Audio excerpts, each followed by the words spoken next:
Assalamualaikum warahmatullahi wabarakatuh. Bismillahirrahmanirrahim. Alhamdulillahirabbil alamin. Wassalatu wassalamu ala asyrofil anbiya'i wal mursalin wa ala alihi wa sahbihi ajmain. Rabbi shrah li sadri wa yassir li amri wahlul 'uqdatam min lisani yafqahu qawli. Alhamdulillah, puji syukur kehadirat Allah Subhanahu wa taala, kita masih diberikan kesehatan, kekuatan sehingga kita masih dapat beraktivitas dan masih bisa berinovasi dalam kehidupan sehari-hari kita.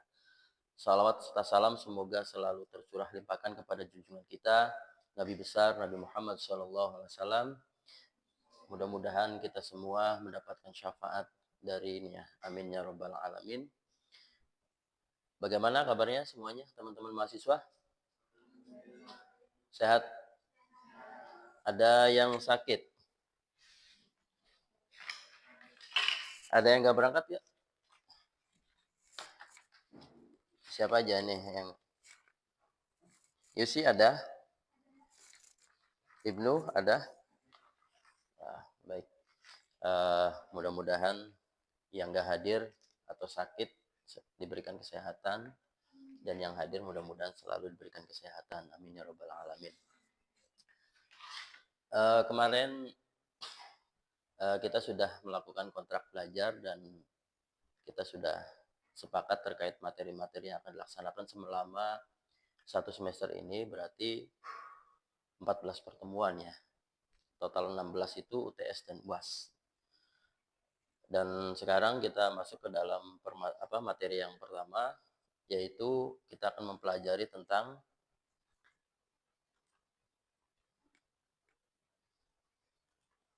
konsep dasar inovasi, proses inovasi pendidikan, karakteristik dan strategi inovasi pendidikan. Nah, nanti materi ini akan terbagi menjadi dua pertemuan ya. Pertemuan yang pertama kita akan mempelajari tentang konsep dasar inovasi, proses inovasi pendidikan. Dan proses inovasi pendidikan juga nanti akan dibahas tidak terlalu dalam ya. Nanti akan dibahas terlalu dalam pertemuan minggu depan. Kita akan mempelajari lebih dalam yaitu tentang dasar inovasi. Artinya kalau kita sudah memiliki kemampuan berinovasi, ya apapun yang kita lakukan itu pasti akan bisa diwujudkan dalam kenyataan, dan kita itu hidup harus berinovasi ya. Oke, selanjutnya adalah nanti setelah materi ini disampaikan, silakan barangkali ada yang mau bertanya. Kemudian nanti terakhir teman-teman nanti perwakilan bisa menyimpulkan materi yang sudah disampaikan. Oke, saya akan menampilkan video materi pembelajaran, dan video ini sudah saya upload di YouTube. Barangkali teman-teman lupa tentang materi konsep inovasi, itu bisa lihat di YouTube saya. Mari simak baik-baik ya. Kali ini kita akan diskusi bareng nih tentang konsep dasar inovasi, proses inovasi pendidikan, karakteristik dan strategi inovasi pendidikan. Materi ini akan dibagi menjadi dua pertemuan ya. Pertemuan pertama saya akan membahas tentang konsep dasar inovasi dan sekilas proses inovasi dalam pendidikan. Kira-kira teman-teman tahu nggak apa itu inovasi? Baik. Teman-teman bisa lihat di gambar ya, itu merupakan salah satu dari produk inovasi, seperti singkong yang dulu langsung dijual di pasar ketika baru dipanen dengan harga yang masih murah, sehingga setelah dilakukan inovasi dibuat keripik yang dikemas lebih menarik, simple dan enak karena dicampuri bumbu dan lainnya. Maaf ya, saya tidak berniat promosi, hanya sekedar contoh saja, hehehe. Keripik yang dikemas menarik dan lebih awet bisa dijual ke pasaran yang lebih luas seperti supermarket, toko retail, dan lainnya. Kemudian singkong ini dibuat produk baru dalam inovasi yang lainnya, yaitu dijadikan singkong keju. Singkong yang bahan dasar utamanya ditambahkan dengan keju, susu, dan bahan yang lainnya dijual di kafe, restoran sehingga harganya menjadi naik. Baik, tadi sudah disimak bersama ya video materi ajar yang saya buat tentang materi ini. Untuk lebih jelasnya atau misalkan ada yang masih belum paham, silakan kalian lihat video saya saja. Kemudian materi ajar untuk PPT juga saya sudah berikan ya, tinggal dipelajari saja. Untuk keterangan-keterangannya artinya di video itu, di PPT itu hanya poin-poin, nah penjelasannya itu ada di videonya. Baik, dari materi yang sudah disampaikan, barangkali ada yang mau ditanyakan, silakan 3 pertanyaan, tapi 1 pertanyaan langsung saya jawab. Ada yang mau bertanya, silakan. Oh iya, silakan. Saya izin bertanya, eh, dalam konsep inovasi selalu mengedepankan ide dan pemikiran seseorang. Bolehkah saya menerapkan inovasi berdasarkan dari ide pemikiran orang lain? Baik, Saudara Faza, pertanyaannya sangat bagus sekali ya. Jadi inovasi itu boleh hasil pemikiran kita sendiri atau ide kita sendiri kemudian diterapkan. Ada juga inovasi itu berasal dari ide orang lain. Artinya ketika ada seseorang yang hanya punya ide dan gagasan tapi tidak bisa menerapkannya, dia dikatakan itu kreatif. Ya. Tapi yang melaksanakan itu orang lain. Ya. Ada juga selain inovasi itu invensi. Jadi ada invensi, ada kreativitas, ada inovasi. Nah, invasi ini hanya ide saja. Kamu pernah membayangkan sesuatu ya? Saya pengen ini, pengen ini, pengen ini. Tapi nggak pernah terrealisasi ya. Malah bubar semuanya. Kalau bisa terrealisasi dan itu bisa bermanfaat bagi orang banyak, berarti Anda itu telah berinovasi. Kalau hanya ide gagasan saja dan hanya nempel di sini, tidak disampaikan kepada yang lain, itu namanya invensi. Ada lagi kreativitas. Kreativitas itu ide gagasan kemudian disampaikan orang lain tapi tidak digunakan dalam kehidupannya. Nah, kalau inovasi itu pasti diterapkan. Tadi yang sudah dijelaskan gambar-gambar itu ya. Singkong, kayaknya jadiin ini enak nih, jadiin ini enak nih. Tapi nggak terrealisasi atau bahkan nggak didiskusikan dengan yang lain. Itu invensi namanya. Tapi kalau saya mau rubah menjadi keripik nih, itu baru Anda itu berinovasi. Jadi boleh ya, boleh saja idenya itu berasal dari orang lain. Seperti inovasi-inovasi perusahaan itu biasanya dari ide-ide orang lain ya. Kemudian diperjualbelikan produknya itu. Bisa dipahami ya. Ada lagi yang mau bertanya? Silakan. Saya izin bertanya, Pak. Dalam proses inovasi itu kan banyak sekali tantangan dalam penerapannya. Tantangan apa aja sih yang dapat menyebabkan kesulitan dalam melaksanakan proses inovasi tersebut? Pertanyaan kedua cukup bagus ya pertanyaannya mengenai tentang tantangan-tantangan yang dihadapi ketika berinovasi. Tentunya kita itu punya ide dan gagasan, dan ide gagasan itu pengen kita realisasikan. Dan itu pasti banyak tantangannya. Pertama, tantangan yang pertama itu mengenai bagaimana cara merealisasikan ide tersebut ya. Ide gagasan kita itu apakah bisa diterima oleh masyarakat atau bisa berfungsi atau tidak. Itu dari pemikiran kita sendiri ya. Sehingga kita itu punya rasa keraguan. Ya, akhirnya ya udahlah nggak usah direalisasikan lah, cukup jadi ide saya saja gitu ya. Kemudian tantangan kedua masalah SDM ya. Tentunya ide gagasan kita pengen kita realisasikan, contohnya adalah mengenai sistem pembelajaran online ya. Cuman kenyataannya SDM-nya mumpuni nggak, mampu tidak ya. Masyarakat itu menerima teknologi yang saya gagas. Kayak contoh pembelajaran online di kelas. Yang biasanya itu di kelas, kemudian ini di HP. Pertama HP-nya ada enggak, kemudian yang kedua bisa mengoperasikan tidak, ya. Barangkali gaptek masyarakatnya. Artinya hanya masyarakat kota saja yang mengerti.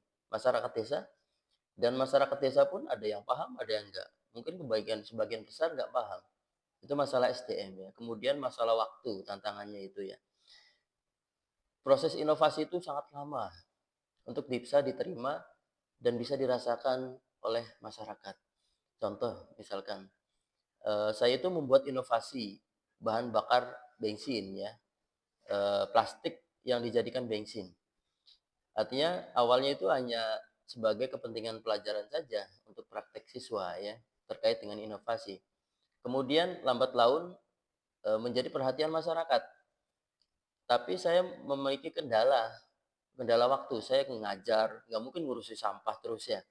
Kemudian plastiknya dari mana, prosesnya lama, alat-alatnya, dan sebagainya. Sehingga inovasi tersebut tidak saya teruskan.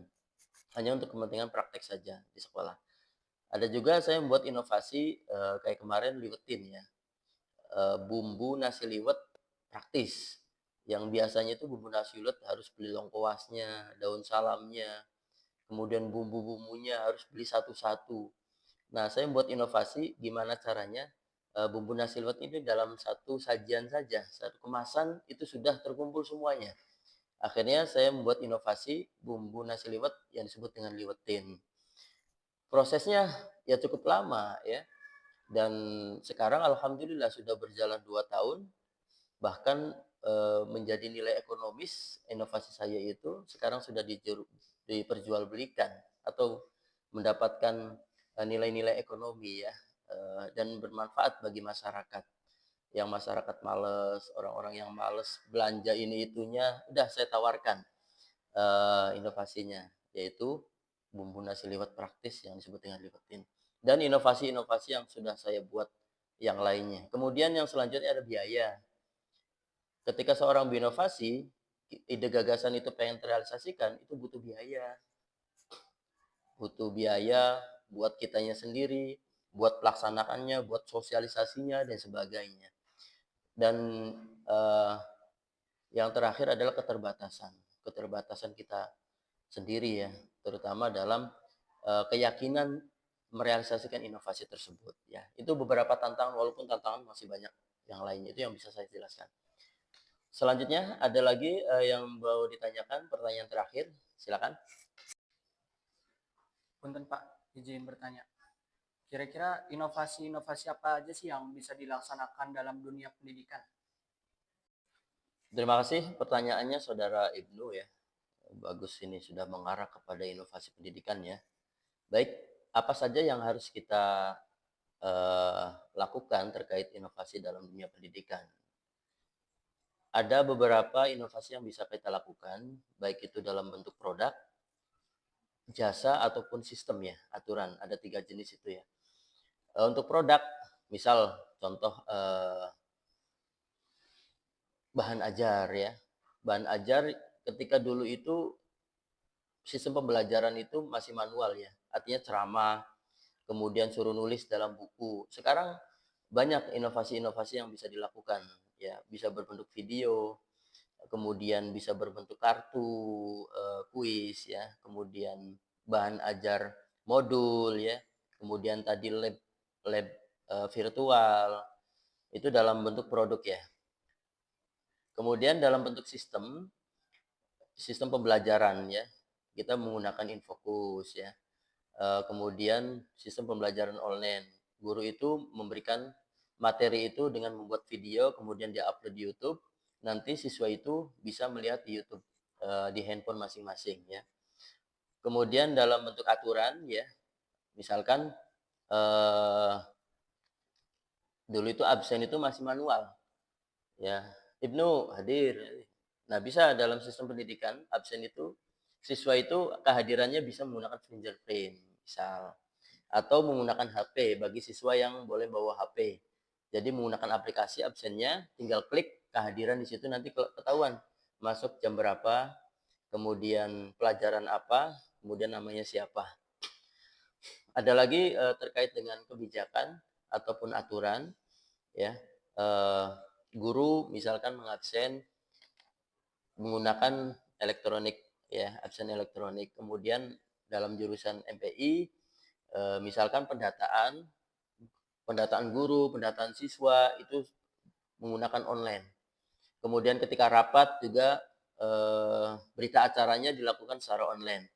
Dan ketika pelaporan, LPJ dan sebagainya itu disimpan di Google Drive, kemudian nanti tinggal dilihat saja Google Drive-nya. Itu bisa meminimalisir kertas, kemudian printer dan sebagainya. Kemudian misal pengawasan guru itu masuk atau tidak, itu menggunakan CCTV dan sebagainya. Itu inovasi-inovasi yang bisa dilakukan dalam dunia pendidikan, ya, terutama terkait dengan kurikulum ya. Baik, itu saja materi yang bisa saya sampaikan sebelum kita akhiri. Apakah yang teman-teman semua ada yang bisa menyimpulkan terkait materi ini? Silakan. Punten Pak, izin memberikan kesimpulan. Yang saya tangkap dari diskusi barusan bahwa inovasi itu merupakan penerapan dari hasil pemikiran baik berupa ide atau gagasan, kemudian diterapkan kepada masyarakat dan dapat digunakan untuk kepentingan kegiatan tertentu, baik dalam bentuk barang, jasa, ataupun sistem aplikasinya. Itulah kesimpulan yang dapat saya berikan. Sekian. Terima kasih kesimpulannya sangat bagus dan bisa dicoba ya. Artinya Saudari Ririn ini memahami dan mudah-mudahan bisa dipahami untuk semuanya. Ada lagi saya satu kesempatan lagi untuk menyimpulkan materi kali ini. Izin menyimpulkan, Pak. Menurut saya, dari materi yang sudah disampaikan bahwasanya inovasi adalah sesuatu yang mengalami perubahan dari masa ke masa disesuaikan dengan situasi dan kondisi tertentu. Baik, itulah materi konsep inovasi dan proses inovasi yang bisa saya sampaikan. Mudah-mudahan bisa dipahami dan bisa dilaksanakan. Silakan kalian bisa berinovasi sesuai dengan kemampuan dan gagasan masing-masing. Jangan takut untuk berinovasi, apapun yang ada dalam pikiran kita, gagasan kita, mari kita realisasikan.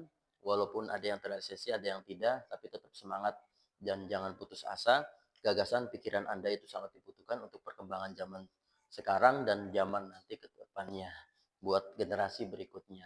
Cukup sekian, mudah-mudahan kita semua mendapatkan kefutuhan dalam belajar, keberkahan dalam ilmu, dan mudah-mudahan kita semua menjadi orang yang sukses. Amin ya rabbal alamin. Wallahu a'lam bishawab. Al-Fatihah. A'udzubillahi minasyaitonir rajim. Bismillahirrahmanirrahim. Iyyaka na'budu wa iyyaka nasta'in. Mustaqim. Shiratal ladzina an'amta 'alaihim ghairil maghdubi 'alaihim waladdallin. Akhirul kalam. Assalamualaikum warahmatullahi wabarakatuh.